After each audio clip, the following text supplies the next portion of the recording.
now that I'm ready to like explain everything, basically I've set up my PowerPoint and I've brought it over into the program. I'm just going to hit record down here, and I can start using things like these pointers and stuff to point at stuff, and you have a number of different kinds of pointers that you can use. I can resize things. I can also resize things just with this little tool here. Same thing. And I think a helpful feature, if I have my Bluetooth keyboard enabled, being able to type directly onto the slide is kind of nice. And it's kind of clunky here, but if I had the Bluetooth enabled keyboard, it wouldn't pop up with the keyboard there. So I could like put my name in here if I forgot, or I can edit the slides a little bit. And you just click check mark, and there I've got my name on it now. If that seemed too clunky, I've also got the option to write with 3 colors here. So I can, also put that this is from BCHS. And I typically use this thing, even though the stylus, even though it seems like it makes me write like a 5-year-old. I have not. Maybe maybe I'm too 20th century in that I'll never get accustomed to styluses. I'm definitely not as good as the guys at the Khan Academy. I can also erase that if I think I've written too much like a 5-year-old.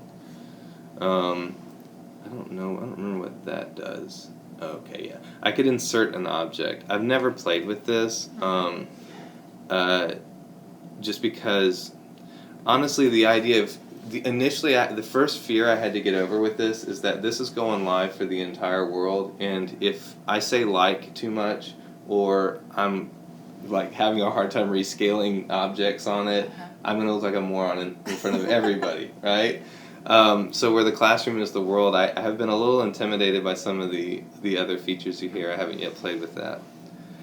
So now that I'm done saying everything I need to say in my introductory remarks, I can forward to the next slide, bearing in mind that since it's recording everything that I'm saying down here, it's actually got a little timer going. If I forward to the next slide and then try to come back to this slide, like if I forward to the next slide and then try to hop back, it's that time signature is going to be messed with. Okay. So it's not like you don't have the flexibility of PowerPoint where it's like you could skip back a few slides and rediscuss this point or something like that. Since it's live capturing everything that I'm doing, it's kind of clunky in that regard. Like, I learned that pretty early on, that if you ever need to pause the lecture, or if you feel like you need to go back in the slideshow, that can make for a hiccup in terms of your recording. Okay. So it's just forward, forward, forward. Like Thomas Jefferson said, we're a nation of people who like to go forward. That's how it works. Now I forwarded to the next slide, and you see the timeline has restarted at 0 down here. And I can now talk about software here. If I wanted to use the text feature, I could talk about, the different apps that I used and things like that. So did you have to, when you forward to the next slide, does it stop it and then you have to hit record again for the next slide? It just keeps rolling? It just keeps rolling. Okay. Like the take just keeps on going. That's a really good question. And it's recording now. Because what it's doing is it's taking this data set that it's created and it's tagging it with it's an Apple audio file is eventually what it's creating, and then it can compress all of that into like a single video and audio file. Okay. But interestingly enough, I can pause this and say I didn't like any part of that conversation that I just had. I can go backwards on this timeline, and now it started recording again at that point. It deleted everything that I had said before. And it picks up still with your minute right there. Wherever you told it to drop on that little timeline, that's where it will start over again. Okay. So from the software point of view, we talked about the importance of PowerPoint.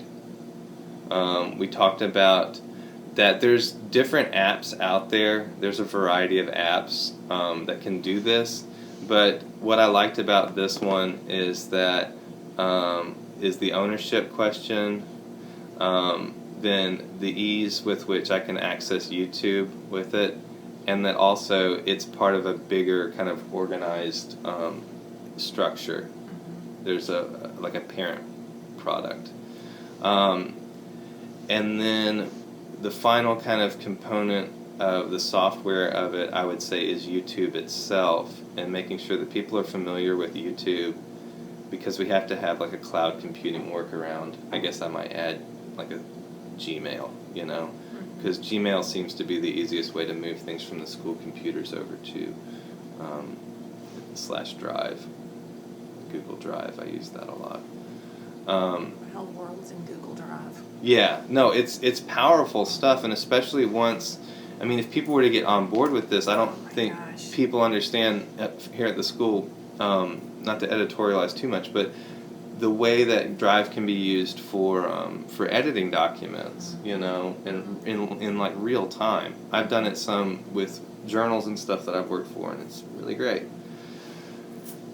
So in terms of hardware, I looked at a number of different things. It's helpful to have a stylus, even though it makes me write like a 5-year-old.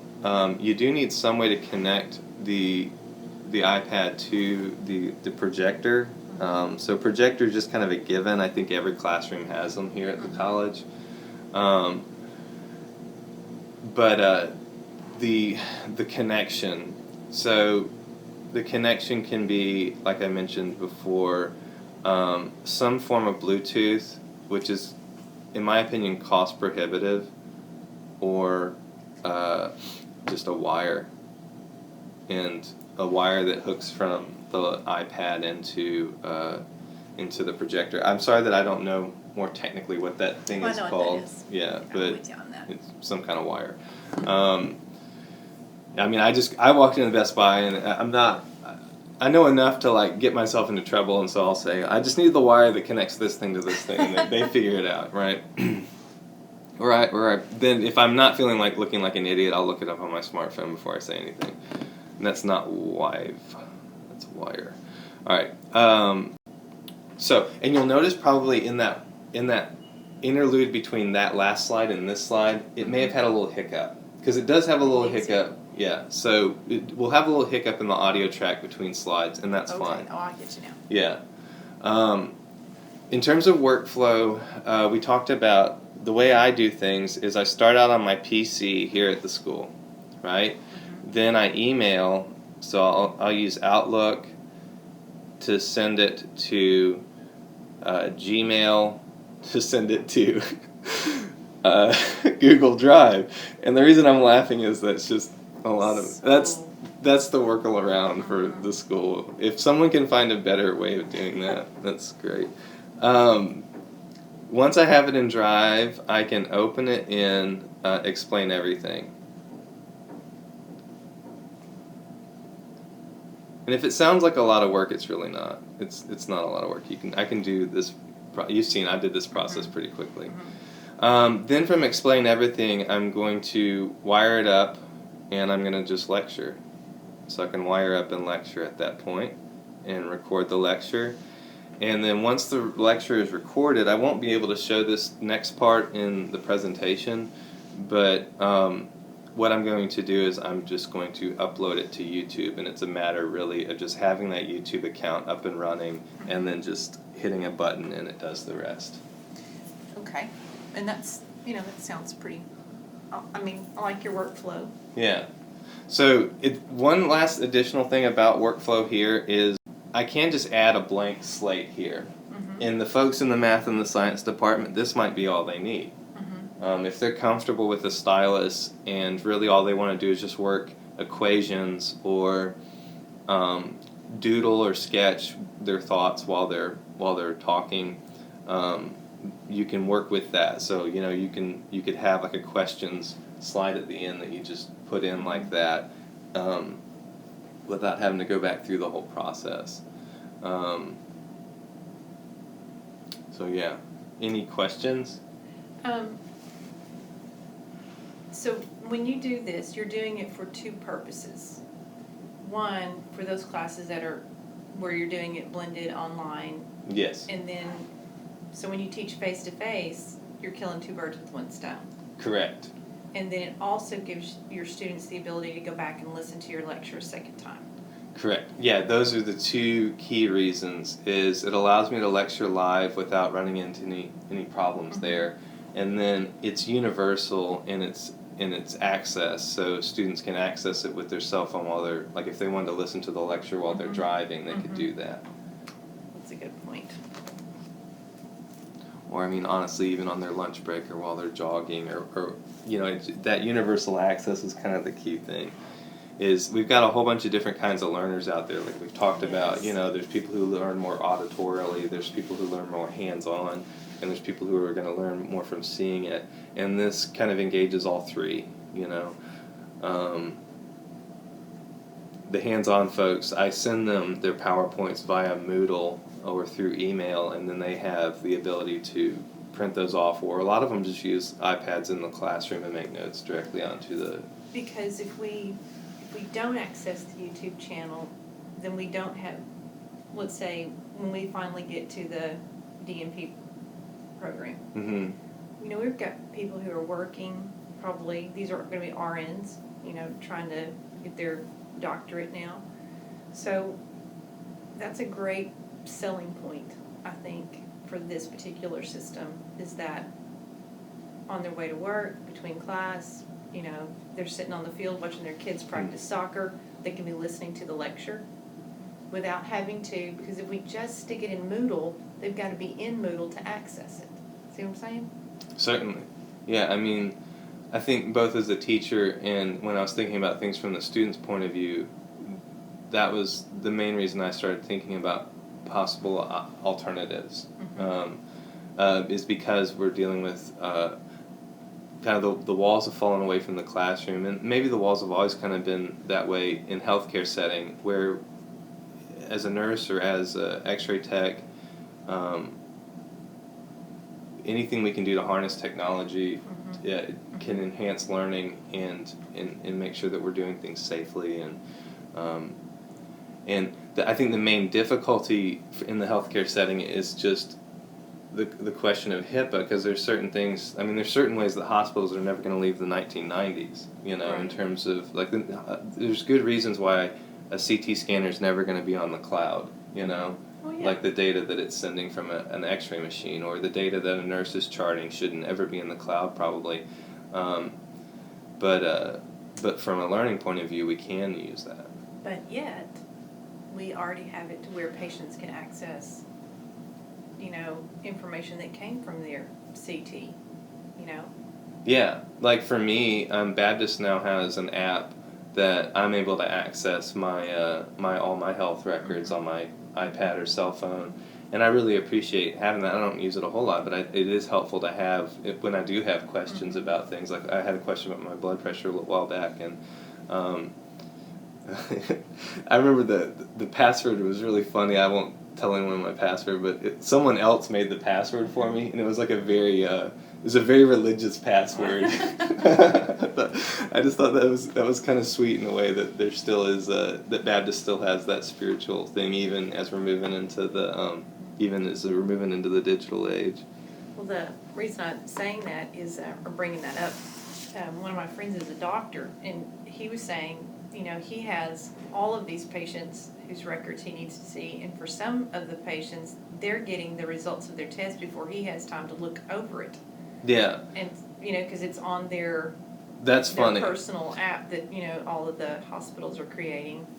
So he said, they have one person that they have to be concerned with, and I've got 50 from this day that I had to be concerned with, so he was making... Well, kind of on that point, because that was one of the reasons I first started thinking about this. My brother recently, he just recently moved from his residency into practice as a radiologist, and so when he was in medical school, we talked a lot about stuff, and the move that they've made at UT Med towards electronic stuff is really kind of profound. They've totally restructured their entire library. I went in their library over the summer, and it's a totally different building, because they recognize in the medical schools they can no longer fight what's happening with electronics, and so it's that much more. I think that's another kind of way. It's like we need to keep up with what the doctors are learning in terms of their learning environment here at the school, you know, because they're learning more and more electronically, and all of the resources are there for us to do the same thing here. It's just a matter of working out these kind of workflow things. Yeah. Well, okay, this, of course, I'm a big believer and user of like Screencast-O-Matic, Screener, that kind of thing. But this goes a whole different level, and it allows you to have that whiteboard effect. Yeah. That's typical. Just Screencast is just so one-dimensional. This is multi-dimensional. Yeah. Well, and that was the other thing. I remember there was some discussion a while back about having like electronic whiteboards and things like that in the class, and I think this just totally circumvents that. I mean, with a much less expensive technology. It is much less expensive technology. Whiteboards do allow you to record what you've done on those, but it's not the same as this, where it's going to, it will only, at least to my knowledge, my experience with it is, whatever you write on the whiteboard, it can record it and save it. But if you're recording and writing on a PowerPoint, the PowerPoint I don't think is going to be there with what you've written. You see what I'm saying? Yeah, I'm not sure about that. I haven't played with that as much, but I could see where that would be the case. I think one kind of final thing, and this was something that only became kind of apparent to me as I started going to websites like Coursera and learning things, or even honestly just going to YouTube with questions that I had about instruction. Like I had questions about how rubrics are created, and I found, or how grants are written, and I spent a day or 2 or 3 hours with just my own grant writing workshop, me and YouTube, just learning about grant writing, and I learned a lot. And as I'm learning, I'm noticing these instructors' different styles, but then also the institution that they're representing, and so that for me is another possible selling point for the college, is that this is a way of getting the Baptist brand out there, and to have some brand recognition, but then also just people familiarizing themselves with the instructors. I mean, if you have a top-notch instructor, I mean, the Khan Academy is a great example of a guy who just wanted to make, he's a really good teacher, just like a gifted teacher who wanted to make videos for his niece and his nephew, and now it's, Bill and Melinda Gates got involved with it, and it's this huge, amazing educational tool. So those kinds of things can really, they can grow exponentially, and it may be a way of funneling students into certification programs. It may be a way of bringing students to the physical college. I mean, it may be a way of endorsing our online programs. And then also I think it works within the spirit of learning itself. Right. All right. Thank you so much. Thank you. Anything else